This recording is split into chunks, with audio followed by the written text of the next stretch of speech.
This is Real News Media TV, coverage you can trust. Please like, share, subscribe, and hit the notification bell. Select all for daily news updates.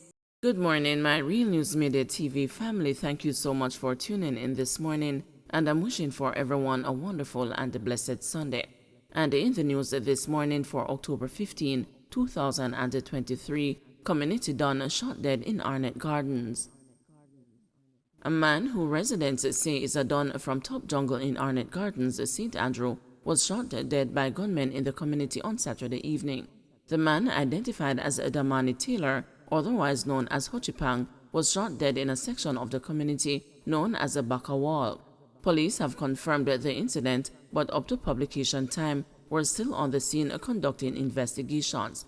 However, several residents told the news that the don was marked for death after he started moving shaky. According to the residents, Hochipang had been making some questionable decisions in the community and had been disrespecting community elders who were well-respected figures in the community. Things came to a head earlier this week when he ordered the beating of one of those community elders, the residents claim. This was reportedly the final nail in his coffin as his own men decided to take him out, the residents shared. Arnett Gardens had been unstable up until a few months ago, but residents were adamant that there would be no fallout from this killing and guaranteed that there was no war in the community and none will erupt because of the incident. Fisherman charged with a woman's murder and the injury of a man. A 27-year-old fisherman has been charged with the murder of a woman and the injury of a man after he and two other gunmen reportedly attacked them during an incident in Orange Lane in Kingston on Sunday, October 1. Dead is 31-year-old Anika Walters, a security supervisor of Nelson Street, Kingston 14. Charged is Kimo J. Dean of Mill Lane in Denham Town, Kingston. He is charged with murder, wounding with intent, use of a firearm to commit a felony, illegal possession of firearm and ammunition. Reports are that about 10:50 p.m., Walters was a passenger traveling in a motor vehicle which was being driven by a man.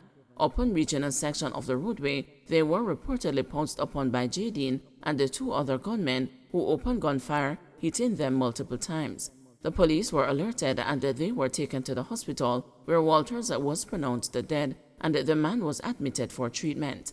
An investigation was launched and J. Dean was arrested. He was charged on Thursday, October 12, after he was questioned in the presence of his attorney. J. Dean's court date has not been finalized, and his accomplices are currently being sought by the police. MP laments stunning developments in case of his missing baby and her mom. Naturally pained by last week's stunning developments in the case of his missing 10-month-old daughter Saroya and her mother, Tashona Patterson, Parliamentarian Philip Polwell on Saturday said his heart is heavy with sadness and expressed hope that the individuals now charged with their kidnapping and murder be punished to the fullest extent of the law. The past few weeks have been extremely difficult for me as I grapple with the abduction of my daughter and her mother, the Member of Parliament for Kingston East and Port Royal said in a statement. I am heartbroken that the worst has happened, he said, adding that he had prayed unceasingly for their safe return. Last Friday, Leota Bradshaw, a U.S. Navy petty officer with whom Polwell shared a now 8-year-old child, appeared in the Supreme Court after being charged with 2 counts of conspiracy to kidnap, 2 counts of conspiracy to murder, 2 counts of kidnapping, and 2 counts of capital murder. According to the Crown, Bradshaw, after learning about the existence of Polwell's 10-month-old daughter on September 5, 2023, contacted Patterson on Facebook and informed her that she was Polwell's spouse and advised Patterson that a DNA test should be done to determine the paternity of the child. After that brief exchange, Patterson blocked Bradshaw from her account, the prosecution said, adding that Bradshaw, who lives overseas, traveled to Jamaica the very next day, September 6, 2023, for the sole purpose of killing Tashona Patterson and the young child she shared with her spouse. The Crown also alleged that Bradshaw, through her cousin and co-accused Roland Balfour, contracted men to kidnap and murder Patterson and Saroya. Balfour has been charged with 2 counts of accessory before the fact to kidnapping and 2 counts of accessory before the fact to murder. In the meantime, 2 other men, Rasheen Miller and Richard Brown, are to appear before the court later this month in relation to charges against them in the matter. Brown has been charged with 2 counts of conspiracy to murder, 2 counts of conspiracy to kidnap, 2 counts of kidnapping, and 2 counts of murder. Miller, a 29-year-old air conditioning technician, has been charged with 2 counts of accessory before the fact to kidnapping and 2 counts of accessory before the fact to murder. According to prosecutors, Bradshaw met with Miller and Brown to arrange for the kidnapping and murders. The original plan was to kidnap Patterson and the baby from their home. Bradshaw, prosecutors told the court, paid the men the equivalent of Jamaican $100,000 in United States currency as a down payment for the execution of the crime. The remainder of the funds, $400,000 Jamaican dollars, was to be paid after the completion of the deal. Prosecutors said that on Saturday, September 9, Bradshaw placed several calls and conversed with Patterson with a view to lure her away from her premises. She afterwards arrived at Patterson's home at approximately 7 a.m. that day. Evidentiary material shows Patterson exiting her premises and entering an SUV parked at her gate along with her baby. Evidentiary material shows that she remained in this vehicle for over 15 minutes. The vehicle then drove off and left the area approximately 7:22 a.m. Patterson and Soroya never exited the vehicle prior to its leaving, the prosecutor told the presiding Supreme Court Judge Justice Simone Wolf-Rees on Friday. The Crown's case is that Bradshaw took Patterson to Stony Hill in the vicinity of the home where she, Bradshaw, was staying, handed over Patterson and her young child to Brown and other individuals who are yet to be apprehended. After this, Patterson and her young child were taken to Waurika Hills, where they were shot and killed, and their bodies burned, the court was told.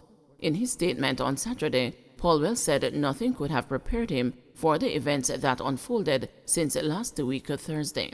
That anyone could murder a mother and an innocent baby is unimaginable, and my heart is heavy with sadness, he said. I am praying for Tashana's family, who I know are experiencing the unbearable grief and the pain of losing their beloved daughter and granddaughter. As a human being, father, lawyer, and a legislator, I am hoping that all who were involved are brought to justice and punished to the fullest extent of the law. The legislator said he has been in constant dialogue with the police and has cooperated fully with the investigation.